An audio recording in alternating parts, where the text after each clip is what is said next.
Alright, welcome to another episode of the Logicast. My name is BlankaKong. We got a full panel here today.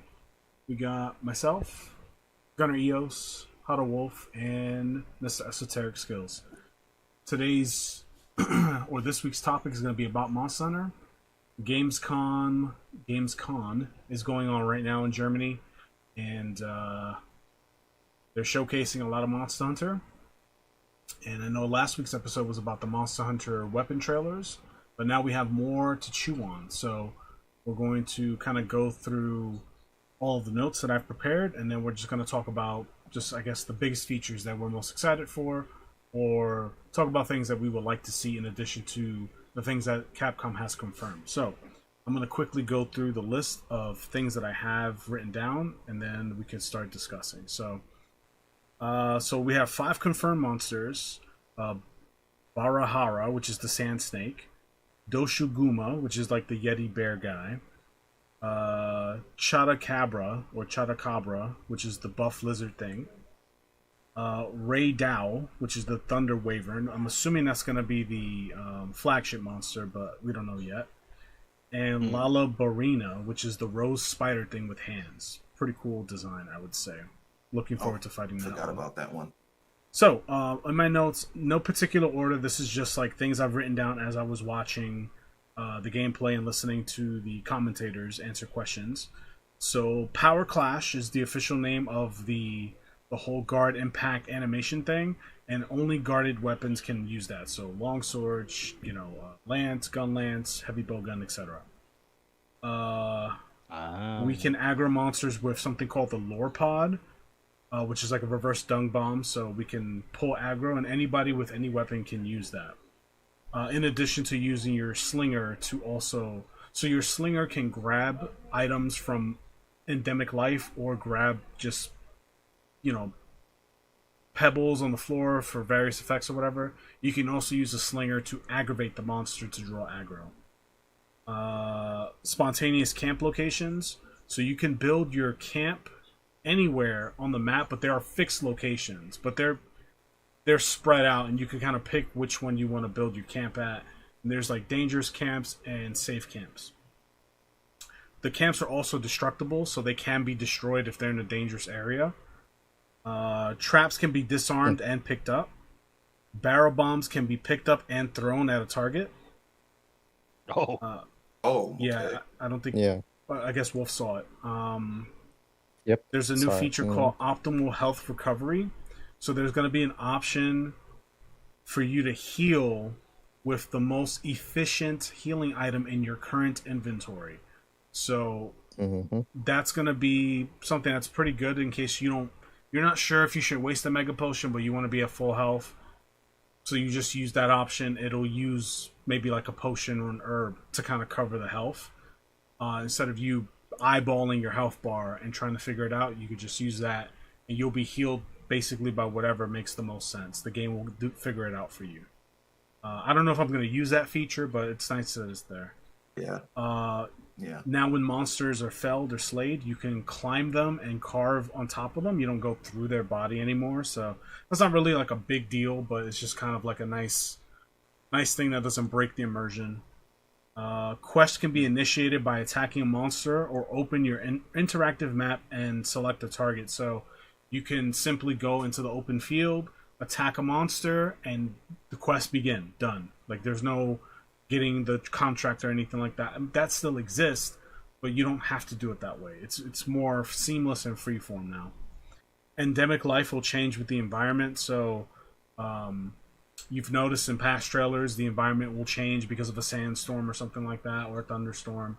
So as a result, the endemic life in the area will change to reflect that. So in the trailers or in the demonstration, they were showing mostly like, when it's sunny and nice, you'll have like a lot of health endemic life and a lot of like helpful supportive ones, and then when it's like super dark and gloomy, you'll get more offensive ones, like these like weird new shock trap bugs that exist in the world. Focus mode is confirmed to auto aim, so they confirmed that it basically does the work for you. You don't have to really aim your weapon like you did in the past. You can just kind of use focus mode to let the game kind of like auto aim for you. So I'm definitely not using focus mode personally, but it's there for whoever wants to use it. Limited food inventory for on-field eating, so you can make food on the field because you won't be going back to the village after a quest. You can just make it on the field, but it is limited to what you have in your inventory. So you have to be wary of like how many greens you have, how much fish, how much meat you have, or whatever, for how long you plan to hunt. Layered armor is confirmed, so that is a thing that will be in the base wilds, which is good. Bowguns have infinite normal, spread, and pierce ammo usage. Wait. But it is not a bullet count, but it is a gauge. So you have like a certain amount, it's like a, how would you call it? Like a heat wave gauge. Like, you know, certain guns and first person shooters will overheat. It's kind of like that.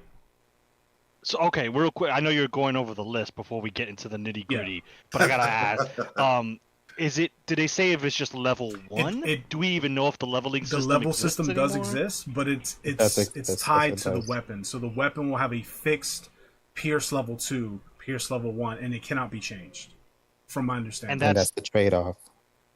And that's the cooldown. That's so, like, the cooldown ammo. Wow, so that means you just can't run normal bowguns anymore?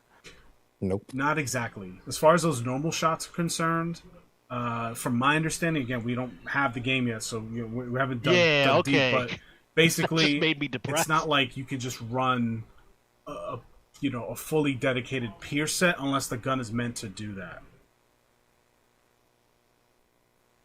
Okay. So I don't know if you could customize it. I didn't hear that, so I don't know. We'll see.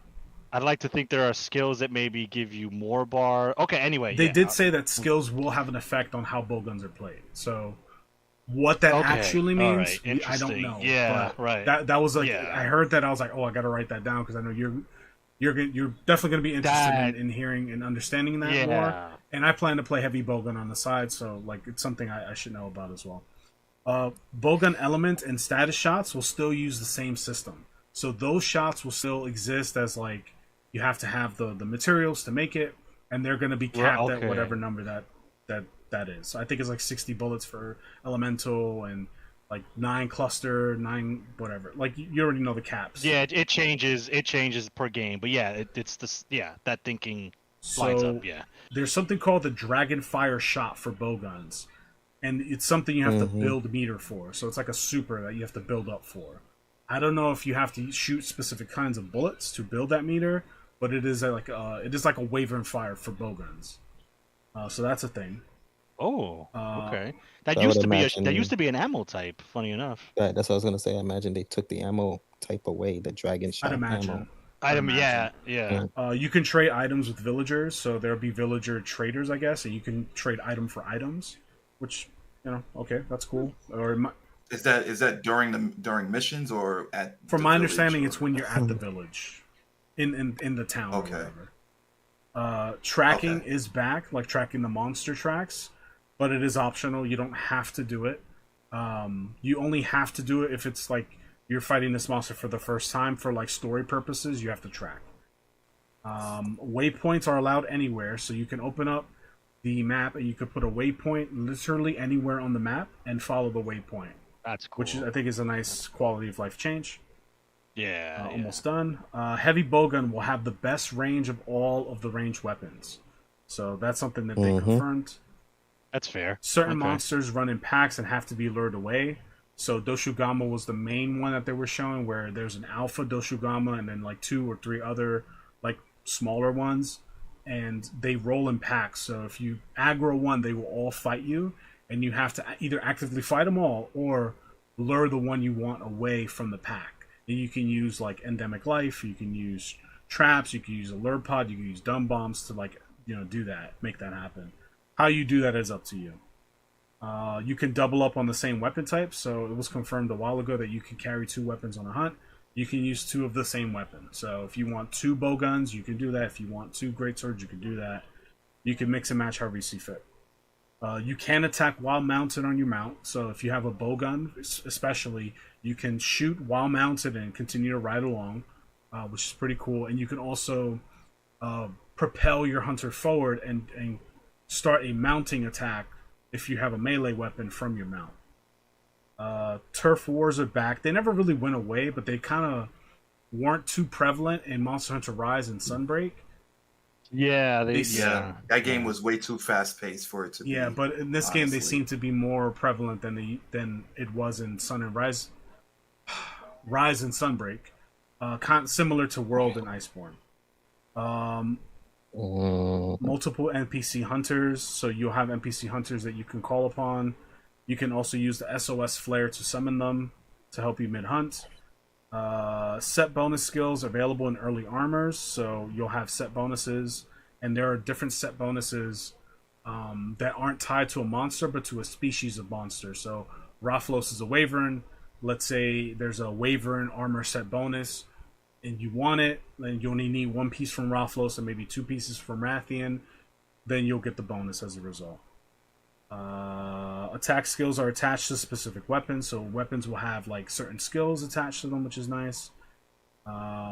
Mounted attacks, when you're mounted on the monster, there's 3 tiers of attacks. There's light attacks, heavy attacks, and special, like a special move that you can do, and they have different effects. I didn't hear details about what the difference is, but there's 3 different ways to attack the monster when you're mounted on him. Damage carries over with field monsters within a quest, so if you're fighting, let's say, the Doshugama, and you're invaded by what's the lizard guy's name? Catacabra, whatever. Let's say he gets in the way, and you fuck him up a little bit, and he runs away, and you finish the Doshugama quest. If you decide, you could target that same, I'm going to just call him Buff Lizard. You could target same Buff Lizard, and his damage that you dealt to him before carries over. It's static, which is nice. And then just a few more. Doshugama specifically has a thing that they talked about where any wounds that you open up in the beginning of the hunt or in the early part of the hunt will reopen and become damage points when he gets upset. Which is pretty cool. That was a nice specific thing for him. Okay. I don't know if that exists for other monsters, but I assume that each monster has like their own little unique thing. For 5 more. Bow coatings are no longer items. Instead, you have a gauge to build up the coating. So I guess it's kind of like the bowgun thing I mentioned before, where like the more you attack, you kind of build up this special ability, which is a coating. Interesting. In this case, and I don't know if the power of the coating is the same as it used to be, or if it's buffed up a little bit. I don't know. You can store inventory in your mount, so your mount has his own inventory, and you can store stuff into his inventory pouch, which is pretty cool. So you don't have to lug monster parts with you all the time. Mantles have returned, and lastly, a day and night cycle is confirmed with a weather forecast under environmental overview. So the game has a menu where you can see when storms are coming, what monsters are attached to that storm, or weather effects, and as well as what endemic life is available, that sort of thing. So those are all of the changes that I've found and have written down. I will let any one of you guys jump in and discuss whichever topic you want to discuss first. Oh, you forgot. I think you forgot about traps being retractable. I think I mentioned it. You said that. Yeah. Oh, you did? Okay. I didn't hear that. Okay. That bowgun stuff is wild. I don't know how I feel about that at the moment, because it's like, it feels like they punish. Well, I don't know if punish is the right word, but it's like me personally, I'm the type of bowgunner that I just keep it simple. I like my rapid fire normal, my rapid fire spread, and my rapid fire pierce. I will rock element occasionally, Alatreon being like the prime example of when I rocked element. So to kind of tie the normal shots into some type of finite resource without having hands on the game, I don't know. My gut reaction is I don't like it, because if I want to run rapid fire pierce, just let me run rapid fire pierce, dog. Like with So what I'm thinking is, since you can carry two weapons and they can be two of the same weapon, I don't know if they made any stipulation if they can be two of the exact same weapon. So like, a Rathalos bowgun with a Rathalos bowgun. I'd like to think you could. I don't know. We'll see. Um, so it's like, what? So now do I have to pack like one rapid fire light bowgun and then the same rapid fire Pierce light bowgun if I I want to don't just know if that keep would doing work Pierce? because the bowgun doesn't come with extra ammo. The ammo is separate to the gun, right? Oh, so so it's like I forgot what it was called, but it was in Monster Hunter 4U where bowguns used to have ammo that was linked to the gun, and back then it had a finite amount. So Seregios, for example, was the premier monster, and that was the first game that slicing was introduced. So his bowgun had slicing shots integrated into it, but it had like a maximum of 10 shots. And once you use those 10, it was done for the rest of the Well, hunt. it's not. So It's it kind it's of sounds. similar, but there isn't a finite amount. So you have an infinite amount of those bullets that I mentioned, whatever gun and whatever level that may be. So let's just say a Rathalos gun can shoot Pierce level 3. It's not like once you shoot a certain amount and it's overheating, you have to move on to another bullet type for that to cool down. So it'll come back, but you can't Yeah. continuously use it. Like, you know what I mean? Like, so they kind of nerfed. They kind of. Yeah, I no. don't want to say nerfed. I guess you could say they nerfed it. It's a nerf. But I don't know if I guess they rebalanced it. I want or to say more something. balanced than nerf, but I get why you would be upset because it does change the way you would play guns normally. The way guns have been played forever. I think So. I think it's a nerf. I think it's a nerf. I don't think it's a balance because okay, there's certain things you just cannot control about how you design options, and there's always going to be a better option than another option, especially if you're not making all those options similar or the same. And one of the biggest things about light bow guns was its versatility. You kind of like they kind of take away because okay, light bow guns, to my understanding, when I started picking them up in Iceborne, where truly started playing them in Iceborne, one of the biggest things about them wasn't necessarily even their elemental shots. It was the pierce, the rapids. It was those types of shots that really stood out. So what topped it was pierce elemental fire or rapid elemental fire or something like that. But those normal types of bullets was always like, because this gun has this, it you can use it. Or if you say you have 3 light bow guns, one is crag only, the other is rapid pierce only, and then the third is normal shot up only. Now it's like what the commenter said. He said it was like a trade-off. Like, so if you want more of this type of bullet, then you have to give up the other bullets. But it wasn't like that before. So for me, I personally feel like it's a nerf. It is a nerf. Maybe the developers felt like the light bow guns were too strong of a weapon, so they took it away. But I mean, the bowguns tend to be the highest DPS. Heavy bowgun obviously being the highest raw DPS, but yeah, the bowguns tend to be the highest DPS because of the consistency and the regularity you can land hits compared to melee weapons and the positioning and I need to block instead of swinging. So yeah.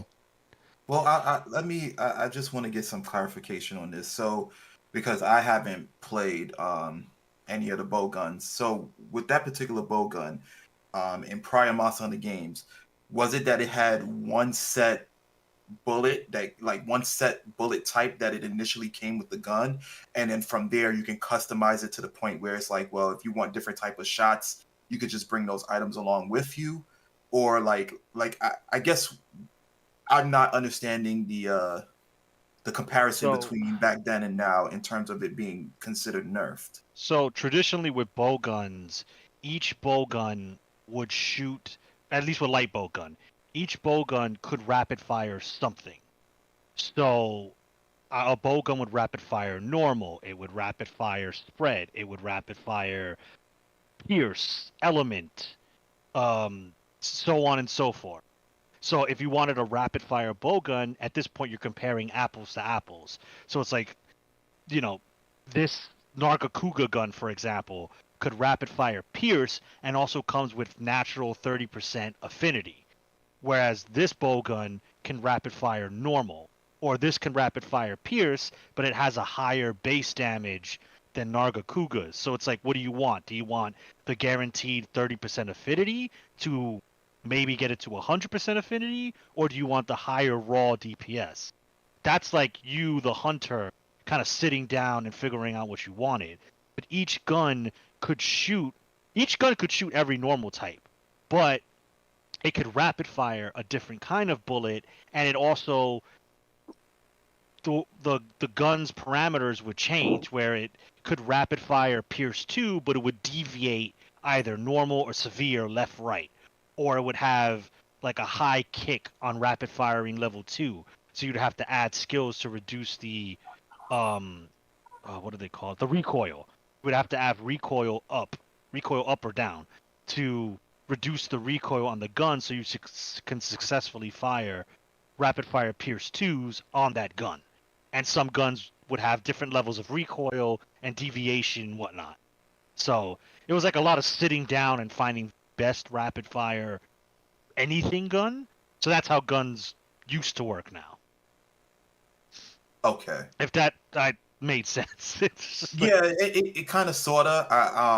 I think like to get the full scope of it, I would probably have to like get a visual and actually see what the new game provides, and kind of look back and see like a demonstration of what you had in prior months on the games. Because again, I've never picked up any of the bow guns, so you know. Yeah.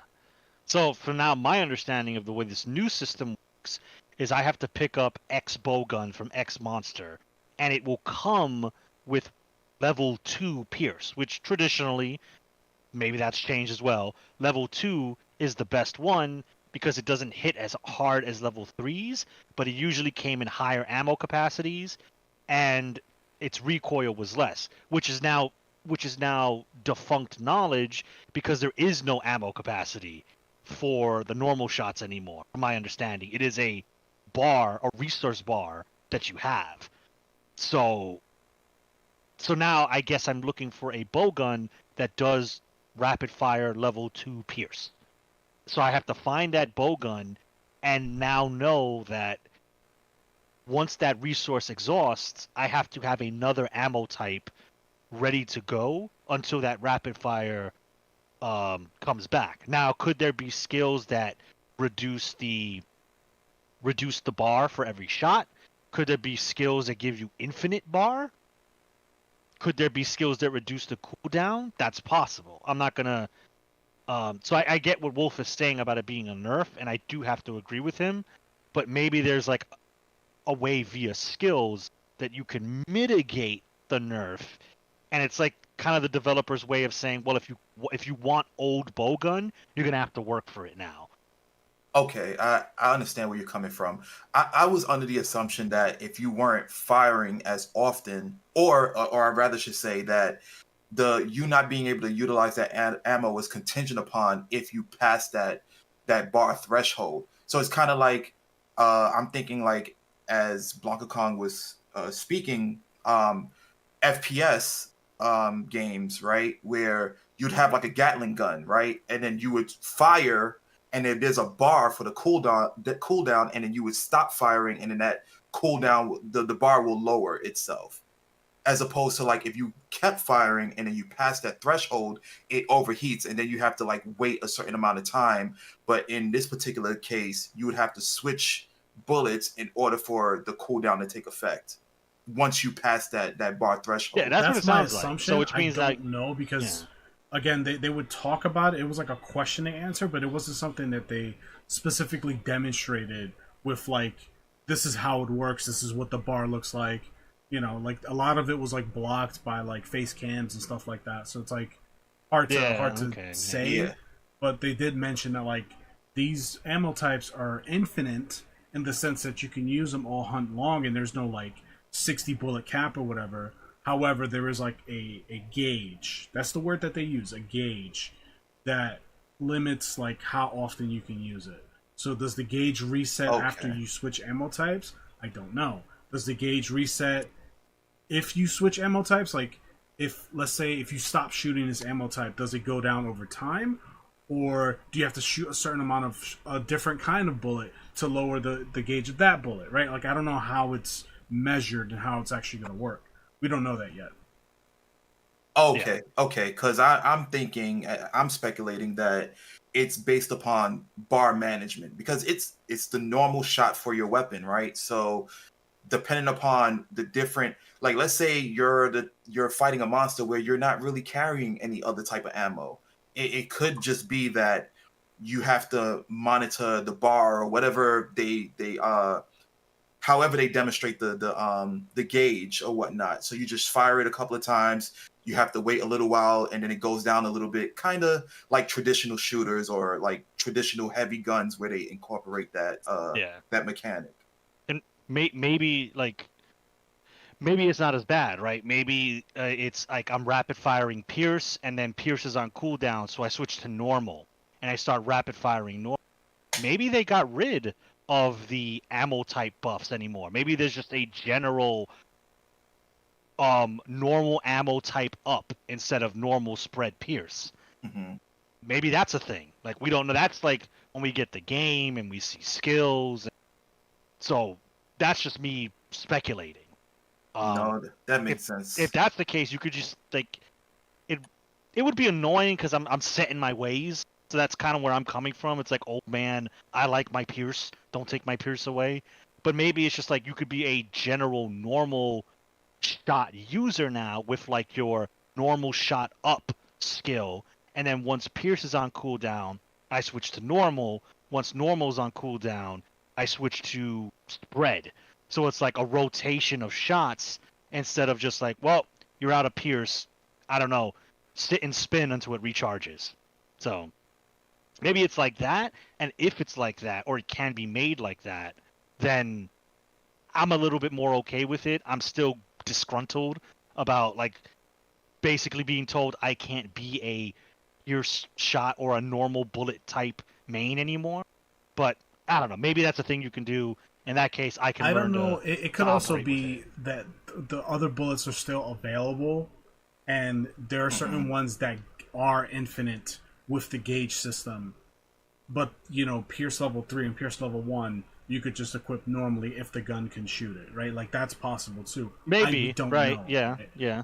Maybe. So, or the threshold may deviate from gun to gun, where you might have a gun where the bar threshold is the buildup is a lot slower, or you might have a gun that's probably like powerful, but the buildup is like extremely fast. The other solution to what Gunnar was saying earlier, why he would run the same gun twice, would be like, okay, if to fight this monster, Pierce level 2 is the best option, and I'm on cooldown, I'm gonna call my mount, switch to my other gun, which hasn't been used, so theoretically doesn't have a cooldown, and I'll just keep swapping the same gun to continue to shoot the same shot, which is annoying and limits the new feature, but hey. Yeah, this is assuming that it hopefully that can be recharges. exploited. Yeah, that's what I was gonna say. Hopefully, you can exploit that if they didn't create the rule that part out it already. remains static when it's on the mount. Yeah, we'll see. But the fact that Kong said there's like skills will affect it, it's like maybe what's a common skill? What is it? It's basically the skill. The name's escaping me. That gives you an extra bullet in older Monster Hunter games. Spare shot or something like that. Spare shot. Yeah. Or ammo saver. Maybe there's a thing like that where, in older Monster Hunter it would shoot around, but it wouldn't remove the bullet from your chamber. Maybe that's been changed and modified for this new resource that normal shots have. So it is a general nerf. I will agree with Wolf on that, but I'm looking at the silver lining in that maybe there are new mechanics and new skills and new like weapons in the weapon tiers that we'll get that will kind of offset it. It's like they created a problem and then we have to work with the skills we're given to go back to the old days, which I dislike it, but that's what Capcom decided to do. I'm not going to use a different weapon. I'm bowgun for life, so I'll learn to adapt. It'll be fine. There's also the aspect of in the later Monster Hunter games, ever since Generations Ultimate, the skills on weapons have become crazy. So we don't know how far they're going to take the weapon mechanic and how far we're going to take the monster skills or the armor skills that you'll get.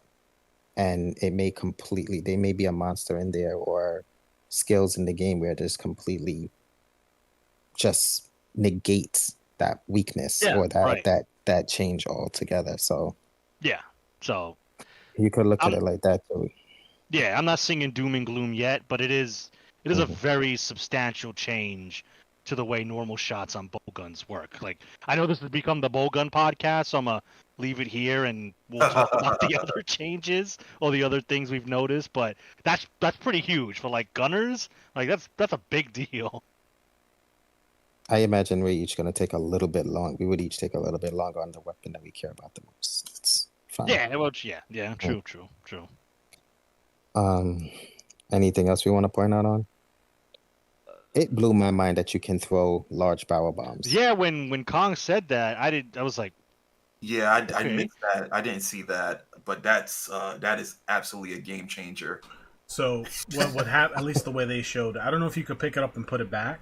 I assume you could if you could do it with traps, but the way they would do it is they would pick up the barrel bomb and roll it like a bowling ball, and you have to kind of aim it. Yeah.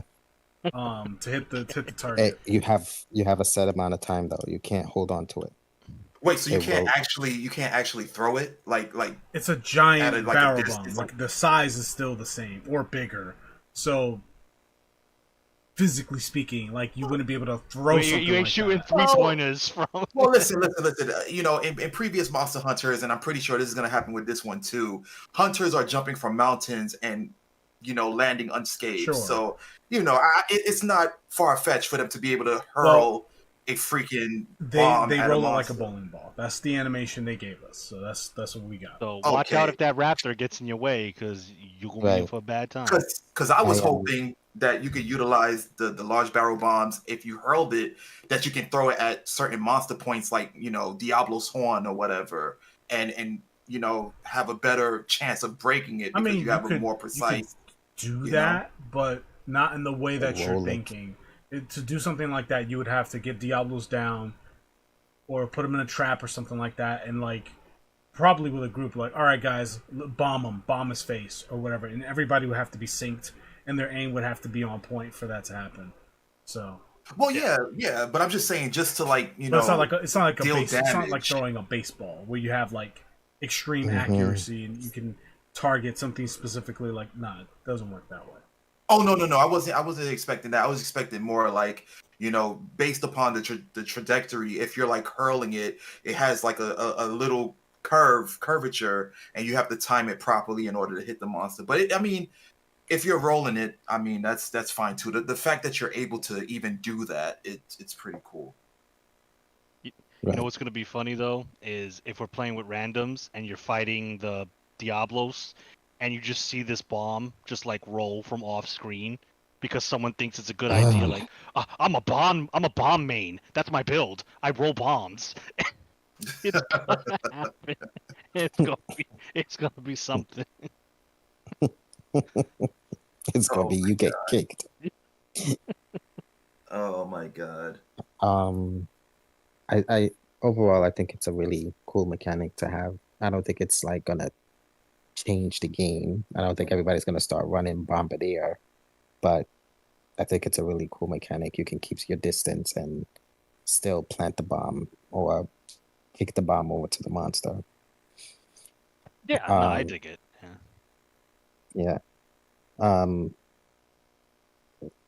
Was it the other feature that I really liked was that it's the weather effect, how the weather can change which monster interrupts the fight.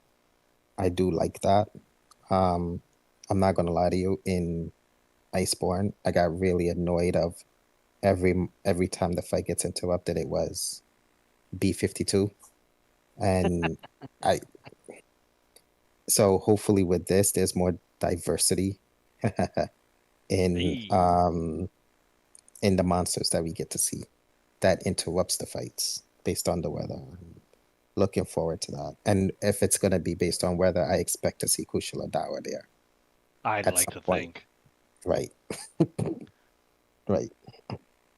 Yeah, Yeah. no, the whole weather system is pretty cool. The fact that the endemic life changes to, like, in the examples we've seen, more aggressive or more supportive. So it's like, oh, we can't do what we used to do where we find the sat bug with the mega potion flying around. It's like, well, it's sandstorm time, so he's not around. So mind your potion usage. So that's cool. I like it. I like dynamic weather. Like Wolf said, like it could bring like Kusha or whatever new Elder Dragons they add. Um, or it can change the way the environment works. I imagine there'll be a volcano level as usual, and maybe like that environment is the volcano erupts. So now passages are blocked by lava, or maybe new traps appear, like a pool of lava that you can lure a monster into and have it in for damage, which will bring new like lava based monsters, Teostra, or something new Mm-hmm. that they add. So, Mm. Instead so Yeah. of it I'm being the s- same monster that interrupts the fights over and over and over again. Well, right, I yeah. think I Mm. think they're going to have those monsters that's able to traverse through any land, but I am hoping that based on each each area has a designated like monster, right? So I wonder if with the change in the weather, do they get like a attack boost? Like for example, with the whole thunderstorm, I wonder if the railgun monster, I forgot his name, um, I wonder if he gets a boost because of the weather effect. Like, does his lightning spread even further when he shoots it out, or like, you know, is the potency of his beam, because he did shoot like a rail gun, his face kind of like transformed and shot a blast. I wonder if it increases the potency of that attack, which we would have to like watch out for, which could like potentially one shot us or something like that. Maybe that I that'd be rough that yeah that, because monsters hit hard already. Yeah, because they were saying things along the lines of like when it's in that weather effect, it's high risk, high reward. So they spoke about the endemic life as Gunnar mentioned, but I wonder what other types of rewards that we get and what other types of risk are involved. Yeah, I imagine there's going to be like different resources during a weather change. So maybe in a snow area, in order to get ice crystals, it's got to be during a blizzard. Now, we Cool. say that's cool That's gonna now, be annoying as shit. right, when we're trying to farm, but hey, look, maybe that's a thing, maybe not, but I wouldn't be surprised if Capcom does that because it's, dynamic gameplay. That's what we're all about nowadays. So, Mm. so we'll see. I don't know. Maybe not. Maybe ice crystals will exist wherever on the snowy mountain, but we'll see. Well, luckily, it shouldn't. If they were to implement that, it shouldn't be too bad. Now that we have the whole seamless hunts going on, where you can, pretty much choose select a mission within the world, within the map while you're fighting, and engage monsters by attacking them and starting the mission. So I'm hoping that the spawn points for items are more frequent, given the fact that you're able to be in the area a lot longer or practically indefinite. Yeah, I'd Because assume so. yeah, Yeah, I'd assume so. so it'll be annoying in my opinion, but it won't be too annoying depending upon the frequency of the respawn items. Hmm. Oh, speaking of map, I do like the detailed map that you can pull up seemingly at any time now. I do like Yeah, that. What? I do like that. Yeah. Yeah. So it's like a three-dimensional map now. So now we won't have instances like in World where the forest where we're like going up and down on the tree trunk. Raphalos went this way, then he flies down this way. Now we could look at the 3D map and go, okay, Raphalos is here. I got to go down this vine and through this tree trunk. Okay, there goes Raphalos. So that's cool. It looks like it showed all of the endemic life, all of the resource points, which is cool. You can Kong said you could put a waypoint anywhere now and follow it. That's cool. I'm so Oh glad for that. yeah, so it's like I'm looking for mining nodes. You know, I'm assuming you can because you could do it in world, so you can like specifically highlight mining nodes and then plot your course to each node. Cool, because we're gonna be farming those resources pretty frequently. Um, when we were watching a video earlier, they showed the monsters on the field and they gave them like a rough power rating. So some went from like 1 star to the lightning wyvern that was I believe 5 stars. So that that's neat. It's like letting you know like, do I feel like fighting a 3 star monster right now? Probably not. Oh, there's only 1 stars. I'm not interested. So like information like that is cool.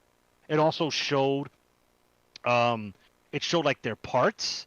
So it showed, I imagine if you're like, oh, I need a XYZ horn, and you could look at the monster, maybe your memory is failing you and you don't know what drops the horn and you see the horn there, or you can even set that as a item I'm looking for, and when you go into the map it'll show, oh, this guy's here and he drops that horn. And it's like, okay, cool, let me go hunt him. So it's like Uh, little quality of life things that, they don't make the game super brain dead easy. It's just nice. It's just nice to have. yeah, Mm. I just have a point that I wanted to bring pertaining to that. So I did notice during the demonstration that as Gunnar was stating about the how much of a threat the monster is, and we did see like a 1 star, and I saw like a 5 star. So my question is, does that mean that the hunter ranks will become like a bit more seamless? Like the 1 star monster is more like a low rank, and then the 4 or 5 star monster that we did see was more high rank, and that will determine what kind of parts you receive from the monster. Should you keep Maybe they'll mix like high rank monsters with low rank monsters and like master rank, you know, with high and low. It's possible, but I mean there has to be like a high rank version of even that frog monster because I'm assuming he's like the first medium sized monster you run into. So there's got to be a high rank version of him. So maybe he's like a 1 star, but maybe now he's gold to let you know that this is a high rank version of him. But he's still like a 1 star threat, but it's a high rank version of it. okay, that would be a possibility. Because I my concern was basically like, okay, how many of these guys I have to kill or wait for them to leave the locale in order for the rank of the monster I'm looking for? Because when you mentioned the whole aspect of it with the 1 star and the 5 star, it did remind me of to ask that question Yeah, or to I raise mean that. no, it's interesting because I'm assuming this game, unless they're gonna break the mold, traditionally goes from low rank to high rank, and then the expansion as per tradition goes from high rank to G rank or master rank if you want to use current terminology. Um, maybe, or maybe there are. I don't see them abolishing the ranking system because that's like ingrained in the Monster Hunter. But I mean, It's the replay value, really. yeah, it is. So I assume that's how they'll differentiate it. Me just like throwing ideas. You'll see a gold star, um, Rathalos, and like maybe like a 4 star purple because they were all purple. A 4 star purple Rothian. So the Rathalos is high rank and the Rothian is low rank.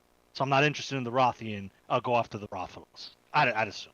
Yeah, that makes sense. The whole camp thing, that's pretty interesting. Um, Kong explained while we were watching the demonstration that it's not, can't put it anywhere you want. There are specific zones that you can put it, which is fair. I mean, I think that'd be a little nuts if it's just like, you're in the middle of fighting like Fatalis or Mhm. something. If it's in the game, it's like, all right, let me just go behind this tree and put a camp, and we can all run here. If that's a bit like OP. But if there's like zones, it doesn't really take away what we knew of campsites from older Monster Hunters, where it's like I'm going to the campsite in Zone 3 and there's one in Zone 6. So it's like it's still like there in spirit, but what was explained was there's safe zone where a large monster isn't really going to roam around, and then there's unsafe or dangerous zone where, you know, a monster could be in that area and it could wreck your camp. So it's like, what do I want? Do I want to be closer to the action? I want to put my camp in the safe zone and preserve my camp. So, you know, that's cool. Risk reward type scenario. I'm down with that. That's fine. So I have a question in regards to that though. I don't know if Kong can kind of chime in and if he knows, but are we limited to, like, let's say we're in a party and we decide to place a camp, like, will we all have the ability to place our own respective camps, or are we limited to just one camp, so we have to unanimously decide where we're going to place it, or is there a designated person that we appoint to place said camp so that we can... I don't know. To answer your question plainly, yeah, they didn't say. But I think it's either going to work one of two ways. It's either going to be the party leader who decides where the camp goes, or they will allow all hunters to place their own camps whatever zone they decide to place it in. But they didn't specify based off the footage that I watched. Also, I'm recording footage as we're talking so that there's visuals during the podcast, and the radio menu is back. I just saw her use it, so... Very nice. Okay. Love Okay. it. But continue. Nice. Mm-hmm. No. You pretty much answered my question there, because I wanted to know, like, how would it have worked? Because if it's all of us setting a camp, then I'm now thinking, well, are we able to run inside each of our camps? You know, like, let's say, you know, Wolf is nearby my camp, but his camp is on the other side of the map. Will he be able to, you know, reside within my camp and be able to get whatever if they allowed us, like, let's say the four of us were hunting and we were all able to put down our own camps, I assume the camps are universal to everybody, like they're accessible to everyone, and whoever's using the camp, it would load your stuff, like your equipment or whatever. I'd assume that's what they would do. Yeah, that'd be a little rough. It's like, oh, sorry, you're in Wolf's camp. All you can do is sleep. That's it. You can't change any of your gear. You got to go to your camp to change gear. It's like, or you could steal my items. It's like, oh, I'm borrowing these. That's some old shit that, like, the old games would do. I don't see the new game doing that. Yeah. No, I know. I'm just teasing. That is like fucking griefing to the max. Like, oh, that rupee? Nah, it's my rupee now. Well, no. Oh shit, yeah, because we do have our monster parts.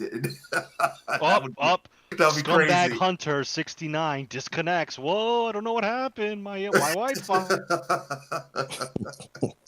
Nah, it's probably like Kong says. Like, we can go in anybody's camp and sleep and, well, maybe not so much cook any. Did they say you could cook in your camp, but they didn't, like, give any in? You can. Well, you could cook anywhere now, so. You can cook in okay. So eat, sleep, you know, rearrange armor sets, weapon sets. I'm assuming it'll work like that regardless of whose camp you go. And I hope it does, because let's say my camp gets destroyed and all I have is, like, your camp, Esoteric, and it's just like, oh, well, I'm bumming on your couch for a second, I gotta change bowgun. So. Yeah. That is awesome. Anything for you, Kong? Well, I don't know where to start. So they didn't showcase the hunting horn or the hammer too much, based on the gameplay footage, because they couldn't really get the multiplayer to work each time. I heard. Yeah, about so like there were times where, like, all right, guys, we're gonna do the multiplayer. We're gonna showcase the hunting horn. I was like, all right, awesome. And then, like, 10 minutes of trying, they're like, all right, well, no hunting horn because we can't do multiplayer. So we're gonna play Greatsword. I'm like, oh, okay, cool. I guess more Greatsword. So, but I like that. It seems like it's becoming more survival based. That's what I did want. It's not obnoxious like other survival games where there's like a thirst meter or hunger meter. Nothing like that. But like the spontaneous camps, I think that's pretty cool. Even though they're fixed locations, I like the fact that I get to kind of choose, and it becomes a geographical, like, strategic thing where it's like I can put it here because I'm spawning closer to the monster, or I can put it here because I could get mounts off this cliff or whatever. So, like, that's cool. And the main villages, at least the ones that they showed in the trailer, aren't like fully established villages that is like a hub world or nothing like that. It seems like very temporary shelters. And even in the trailer, they mentioned that, like, the village elder or whatever was like, find shelter because the storm is coming and we ain't gonna be here. So it was cool that they're like nomads or whatever in this particular Monster Hunter universe, which is what I wanted. I wanted a more, survival based Monster Hunter game, and it seems like this is the closest I'm gonna get to that. So I was pretty excited about that. I do agree with you on that. It definitely feels like this is more. There's no safety. There's no safe zone. There's no like, how can I put it? Like, everybody is starting to understand the surroundings around them. Like, it's not developed. It's not like a developed civilization like the other ones were, or a developed town, or a town that's just like, yeah, we understand where we are. It's like you're still trying to figure out this land. And I thought that was pretty cool. It's like with Monster Hunter World, like when you play the game, you're a part of the Fifth Fleet, and that's like decades after the initial exploration of these lands. And when you get there, you have like Astera, you have like this big, little village with multiple floors and like established, labs in this area, and like they have their they have a gigantic kitchen and they have like living spaces for people and stuff. Like, that's not the case here. Here it feels like, okay, this is what the First Fleet went through in that game, in that universe, and that's what I really want. I was like, man, I want to see a Monster Hunter game where like you're playing as the First Fleet, like you're going into some really uncharted territory, and you're there to kind of, stick the human flag there and stake your claim in this new environment, which is what this game seems like. And I mentioned it in the last podcast, where everything seems very feral and very just almost prehistoric. Like, this is like a different, this isn't the same jungle that we're used to, right? It's unpredictable and unsanctioned almost. So I dig that. I like the theming. I like the fact that you can have two weapons and you can change them on the fly. So it lends its hand to the decision to have like the seamless open world gameplay. So I'm looking forward to it. I hope that there's like multiple villages and well, I say villages, but like, I guess settlements of people, and they offer different quests and maybe different items and things like that. I'm really interested to see what else they do. I think the monster designs are really cool. Doshugama, and Snake Boy and Lizard Guy. That's what I'm calling them for now. I'll learn their names eventually as I keep reading it. But those guys seemed kind of like plain. I was like, okay, they're cool, but like they're kind of whatever. But the new spider monster is so awesome, and like that area, because you see it in the last trailer, like the Scarlet Forest, gorgeous map. I was like, wow, I can't wait to just jump into that world and what that open world looks like and what the fuck else lives there, So what's the weather effect? Yeah, what is that? Does the world become like Kaled with like blood rain? Who knows? Like, I don't know. But that would be that has me the most excited to see more. And honestly, like, if we weren't recording stuff and like doing research to talk about it, I wouldn't look at any of this stuff because I would want to experience it firsthand purely. But I'm not mad that I'm looking at it because it makes me more excited for the game. So that's pretty much it for me. I dig the wild speculation. I do. Like, I'm very curious. Like, armor skills, are they gonna have dual armor skills? Because with the whole weapon changing thing, in my mind, it's like, well, if you rock a hammer and an insect glaive, those are two very different weapons that want two very different sets of skills. So are there going to be shared skills? Is like blunt damage going to turn into handicraft when you switch weapons? I don't know. Like, the whole like what is it? The whole monster type skills where you have like wyvern, fanged wyvern, brute wyvern, elder dragon. Like, what do those look like? Yeah. So it's like, not only in my head, not only do you want to have your core skills, whatever those are nowadays, I'm also gonna want like the Fanged Wyvern buff because it maybe does something for the rapid fire pierce, or maybe it adds, stamina or something. And I'm gonna want to keep myself in the Fanged Wyvern family because it favors bowguns, while maybe Wolf, who's using greatsword at the time, wants the Root Wyvern skill set because it does something for greatsword. Like that whole thing opens up like a whole like thing in my mind, like what can you do, what skills can you add, like how can you build your character out, are they going to have talismans, are they going to bring back decoration farming, like what's the style of that, like we don't know yet, but the fact that weapons have built-in skills now, like it kind of reminded me of like the expedition in Monster Hunter 4, where you would go through the different areas, and depending upon, I guess, what level you were on, you got like different weapons, and they had like different traits associated with them and whatnot. It kind of feels like that. As for like being able to carry two weapons and being able to accommodate the skills for both, my guess is that there's going to be limitations on deco slots. But once you hit like high rank or master rank, it's going to become a point where you're able to kind of fit in almost most of the skills that that you can accommodate for your two weapons. I have a feeling doing that. I have a feeling there's going to be dual skills in this game.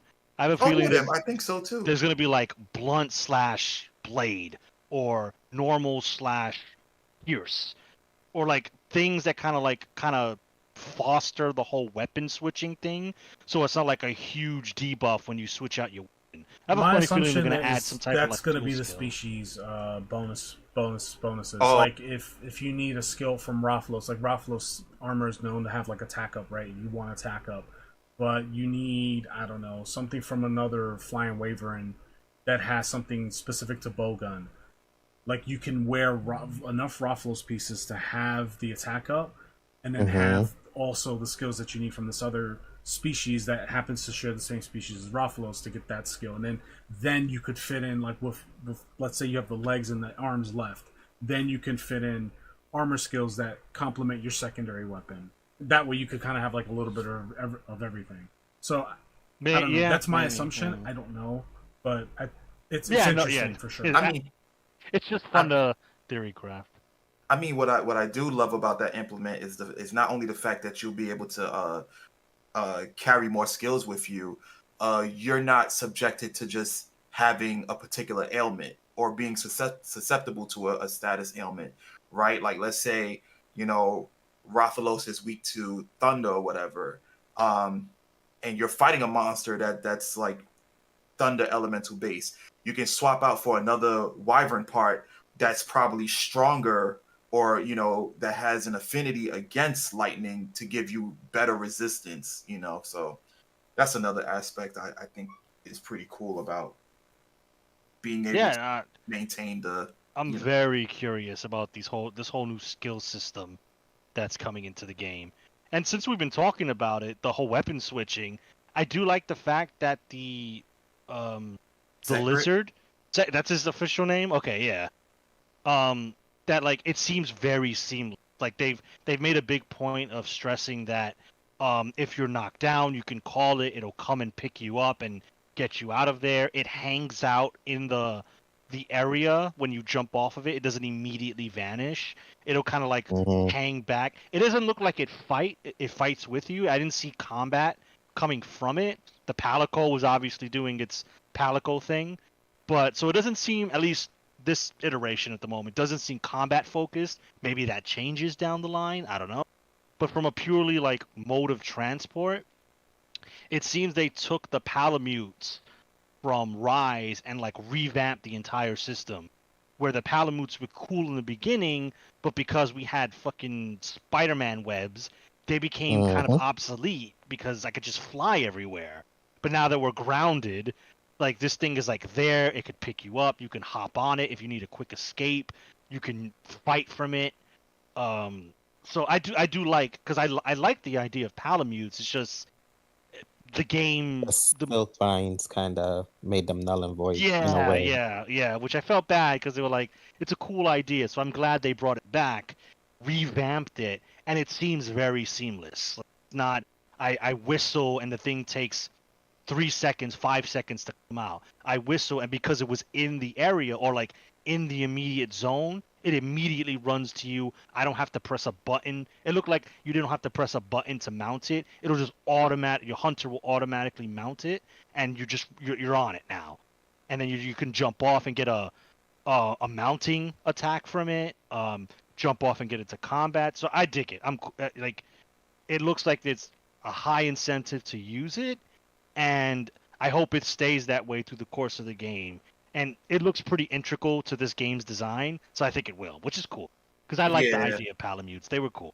Yeah, it seems more like a necessity to utilize them in Wilds as opposed to in Iceborne, where you had to do certain things in order to even get a mount to begin with. And they just transported you from point A to point B a bit faster, and that was about it. So I'm really looking forward to utilizing the Sacred as well. I did mention before the start of the podcast, as to whether or not we would see different species of like Sacred or different mountain species to begin with, depending upon the terrain you're in. Like for example, maybe the ice caverns or whatever might have high mountains or whatnot, so you might need another mount to help you kind of climb or traverse through those areas. Or maybe within the volcano area, there's a lot of lava in certain places, so maybe you have a Sacred or whatever mountain species that can, walk through the lava effortlessly because it was made to do that. They would, if they were to implement it, they would have to do it in a sense that it doesn't take away from the game, because there's going to be a lot of places that you won't be able to fight monsters due to the fact there's a lot of lava rolling around. So it'll have to be a balance with that, but it'll be interesting because I'm really interested in the overall ecology of this game, because it feels like you're in a freaking zoo book, or you're in a National Geographic show or something like that. Especially considering that they added more seamless interactions between the monsters. I enjoyed the fact that they had like the turf wars, and then when you was fighting the Doshigama or whatever his name is, the raptors was kind of jumping on his face and attacking him. So it was pretty amazing to watch, and I enjoyed every part of that. That's one thing I wanted to point out, was the fact that the little monsters now can have a bigger impact in the fight. Because before, at least to my understanding, if I remember right, they always stood to the side. Like once the big creature comes in to that area, they would just run to the side and stand by the side. Yeah, and then once you kill them, they would run towards you and attack you and stop you from getting your carbs and whatnot. But they seem, in this case, they seem even more opportunistic. Like they see you attacking the monster, so they decide to jump them because they probably think that it's a good meal for them. Like they'll be eating for like right. But weeks. the fact that they turned him over, they knocked him down, it's to me more. It stands out more than the turf wars, because it's like now these little guys is thinking, they're thinking like a hunting pack. They're not just there just because they are assets to the game. Now they're doing things. They're hunting like a group. I think that was pretty cool. Yeah, and it makes me even more curious to see the other, denizens of the other areas. For example, like if a monster encounters a group of Aptonoth, like what are they going to do there? Are they going to like attack it? Are they going to tail swipe it? If are the monsters going to try to isolate one from the herd, and then they on high alert and they go after the monster or whatever? Like I'm looking to see the different temperaments of each monster within the different places. Yep, definitely. And I don't think, well, they didn't show off any like boss bird wyverns, right? Like one of the ones that leads those little packs. No. To No, my they didn't knowledge, show. no. I don't remember No, seeing anything not like yet. that. Mm, All right. Well, anything else, guys, okay. to wrap up? I think the Mm, game is looking good, as what I expect, no less. Um, I am looking again. The biggest thing for me now, because I'm overall satisfied with the weapons that we have, the changes to each one of them. I was saying before, um, the the variants or to have more options in your armor sets. In terms of fashing hunting, I guess it's going to make a lot of people happy or some people happy. And now I just want to see what the monsters are looking like. Like, I may not like spiders, but I think that new Lala Barina it's a very interesting spin on a monster for the Monster Hunter universe.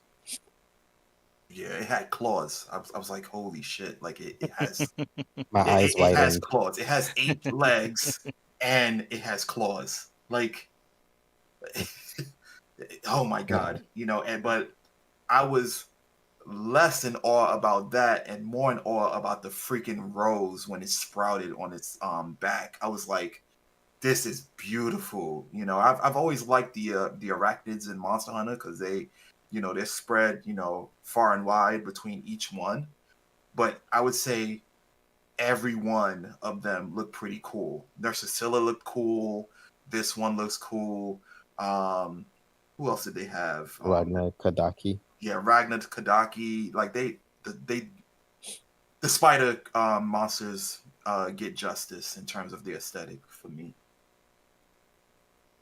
yep. Mm. I mean, my closing thoughts is yeah, like Wolf mentioned it, and I got some questions about the whole glamour system answered myself. Yeah, I'm down. I'm glad it's implemented at the beginning. I'm cool with unlocking it later on in the game. I'm fine with that. Um, we had funny discussions about the fact that the gender locked armor, but hey, look, call me a hypocrite. That's fine. I'm probably gonna be rocking some dude pieces, and I'm gonna make some interesting combinations with it. So, you know, when in Rome, right? I guess. Um, Mm. I'm more interested to look in the numbers behind everything, the stats, the skills, which we won't get until maybe a demo, and we won't get to get really into it until the main game. So looking forward to a demo. There's always been one, so I'm itching to try it. And yeah, I mean, it looks like these guys are putting a lot of dedication into it. They're taking their time with it, which in modern gaming is a thing that rarely happens. So Yeah. that's good to see. Um, and yeah, man, I'm looking to see I'm looking forward to see what they add. Maybe they'll keep the same schedule that they had with World and Rise, where we get free content updates and new monsters and new end game grind mechanics. So I don't see why not, but I can't predict anything. So no, I'm definitely this game justifies my PlayStation 5, and it's also crossplay, which is great. Amazing. So we can play with PC guys, Mhm. um, Xbox guys. That's how games should be. It keeps the community whole instead of fractured communities.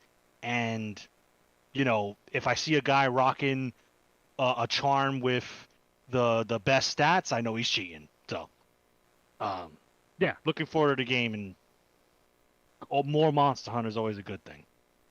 Yeah, I'll pretty much piggyback on all you guys said. I couldn't have said it best. I didn't get to see much Charge Blade gameplay, so I'm looking forward to playing the demo. I typically don't play demos in this day and time, because I can typically wait for a game to come out and I'm busy doing adult things or whatever. But I'm really looking forward to seeing how the Charge Blade plays. Another thing that I'm a little concerned about. you know, because typically I'm able to see within animations the resistance of weapons. When you're hitting certain monster parts, it seems like the weapons just go through. And as I recollect in other Monster Hunter games, you know, it's a bit different. There's a little more pushback, like you can feel the resistance of the weapon. Again, I'm looking at it at a glance, but I do see a difference when you're hitting a main part of a monster versus like a like just a regular like side, like the side of the monster and whatnot. So I see that at a glance. I would have to play the game to get a feel of it because it looks too seamless. Um, and yeah, that's pretty much it. You guys pretty much touched based on everything that I would have mentioned. So what about you, Kong? What's your thoughts? Your final thoughts? I've said everything I wanted to. Looking forward to the game. It's the only reason why I purchased the PS5. Depending on where I am financially when the game comes out, I'm thinking about upgrading my computer to play the game at its best possible way. We'll see though. That all depends on like if I have the disposable income when this game is coming out. So we'll see. But yeah, looking forward to the game. I could talk about this game all day. So you know, I'm not gonna open any more doors. I'm just gonna end it. So yeah. So for those listening, if you've enjoyed this conversation, you know, leave a like on the video. Dislike if you didn't. Comment down below. Let us know what you think about what the gameplay you've seen. We're gonna leave links in the description down below of the GamesCom, you know, demonstration. So far, there's been I think 3 days of demos of Monster Hunter, and so that'll be available for you in the description if you want to watch the full length 2-hour, 3-hour videos. That's, you know, hey, go for it. If there's anything we got wrong, leave a comment down below. Let us know. If there's anything we missed, let us know via the comments. And yeah, we hope to see you in Monster Hunter World, or Monster Hunter Wild, excuse me. Also in the description is the all of our social media links. So we have a Facebook, a Twitter, an Instagram, a TikTok, a Discord, and Mr. Esoteric, he runs the Twitch channel, so he's on Twitch /LogicalGamersTV. The link is in the description. Give him a follow, check him out. He streams 2 to 3 times a week, and when this game comes out, I'm pretty sure he's going to stream it. So, you know, probably every day, probably every goddamn that day. schedule will go from 2 to 3 times a week to 7 days a week. Yeah. 24 hours. He's gonna marathon it. Yeah, it's gonna be insane. I'm looking forward to every aspect of the game. I'm hoping that collector's editions come out for it. If there's a new plate for the PS5, man, it's worth it. I can't. Don't know if I'm gonna do all that. I'll probably get the collector's edition depending on what it has, but I despise the way the PS5 looks, so I don't know if I'm gonna get plates to pimp it out when I hate the thing in the first place. We'll see. We'll see about that. We'll see. Well, I think that's a better chance of you not playing Charge Blade and Bow. Let's just put it that way. That bullshit. I put my money on me not getting the plates. Damn. My hate for PS5 is very, very great. Anyway, with that being said, subscribe for more content. We do podcasts like this every single week. We publish every Wednesday at 12 p.m. Eastern. So if you like long-form content like this, definitely subscribe. We also have short-form content as well. So we have like shorts. We also have unboxing videos that Esoteric does. He is obsessed with collecting collector's editions. So if you want to get a good look at all those collector's editions, then you can do so on our channel. So with that being said, guys, thanks for a great conversation. Listeners, thanks for listening, and we'll see you next week. Till next week. Yeah.